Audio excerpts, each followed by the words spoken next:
Ya gini, terima kasih atas kesempatan yang diberikan.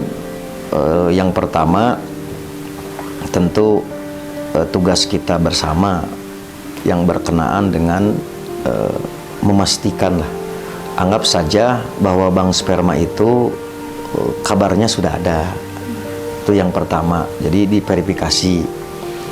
Yang kedua, dalam konteks dalam tanda petik gitu, kepentingan duniawi, mau bisnis, mau misalkan kesehatan, itu kan sebuah fenomena kalau betul ada kan.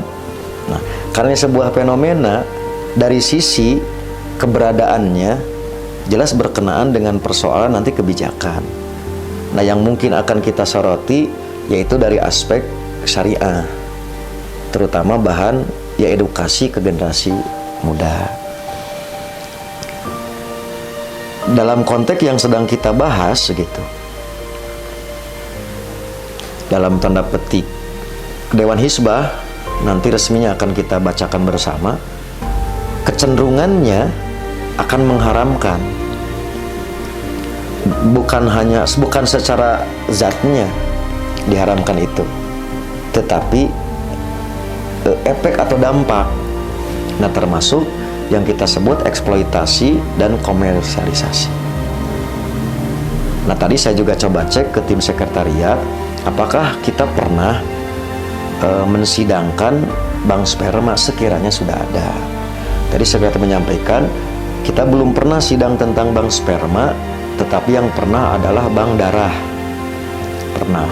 Itu saya kira kalaupun nanti ada permasalahannya, kerangka dan model istinbat hukumnya saya kira akan tetap sama, yaitu kita cegah, kita haramkan dari sisi dampak yang akan ditimbulkan. Ya tadi komersialisasi, eksploitasi dan sebagainya. Begitu barangkali untuk gambaran. Sebut saja tulisan yang berkaitan dengan sperma yang dipakai obat. Pertanyaannya, ada nggak obat dari situ? Gitu nih para dokter yang tahu. Tentu saja katanya gitu ya, ini juga ada saja. Tapi persoalannya pertama, sperma itu najis apa tidak? Nah itu, karena kalau najis tidak boleh pakai obat. Ternyata berdasarkan kajian-kajian para pakar juga, orang-orang yang biasa berbicara tentang kesehatan dan juga tentang kesucian, sperma itu tidak najis. Sperma itu kan untuk jadi manusia sebenarnya. Masa manusia dijadikan dari yang najis? Suci sebenarnya itu, ya. Tapi persoalannya sekarang yang keluar terus kemana-mana, ada di pakaian, ada di situ di sini, gimana itu najis apa tidak? Prinsipnya tidak najis, tapi harus tetap dicuci, dibersihkan. Karena Ibu Aisyah radhiyallahu anha juga ketika pakaian Rasulullah kena ya disucikan, dibersihin, tapi masih pakai sholat juga pakai pakaian yang tadi dibersihin itu, walaupun belum tentu bersihnya sebagaimana yang dituju bersih sekali. Itu satu, ya. Yang kedua, tadi malah dipakai obat atau kosmetik. Mungkin saja ada dari orang-orang tertentu yang melaksanakan seperti itu dan ternyata bisa menyembuhkan sesuatu penyakit. Katanya malah kalau penyakit jerawat dipakai itu bisa jadi sembuh. Itu yang kedua. Yang ketiga, walaupun itu halal dan dijadikan obat, maka pada akhirnya itu kita kembali pada kaidah usul fikih yang mengatakan itu saddud dzari'ah. Saddud dzari'ah itu menutup jalan. Man'u ma yajuzu idza adda ilal fasad, melarang yang boleh sekiranya membawa kepada kerusakan. Apa yang akan terjadi kalau itu dihalalkan kemudian diperjualbelikan? Itu kan nanti akan melakukan, orang-orang itu melakukan perbuatan-perbuatan tertentu. Misalnya, saya perlu duit nih 100.000 onani misalnya, begitu ya.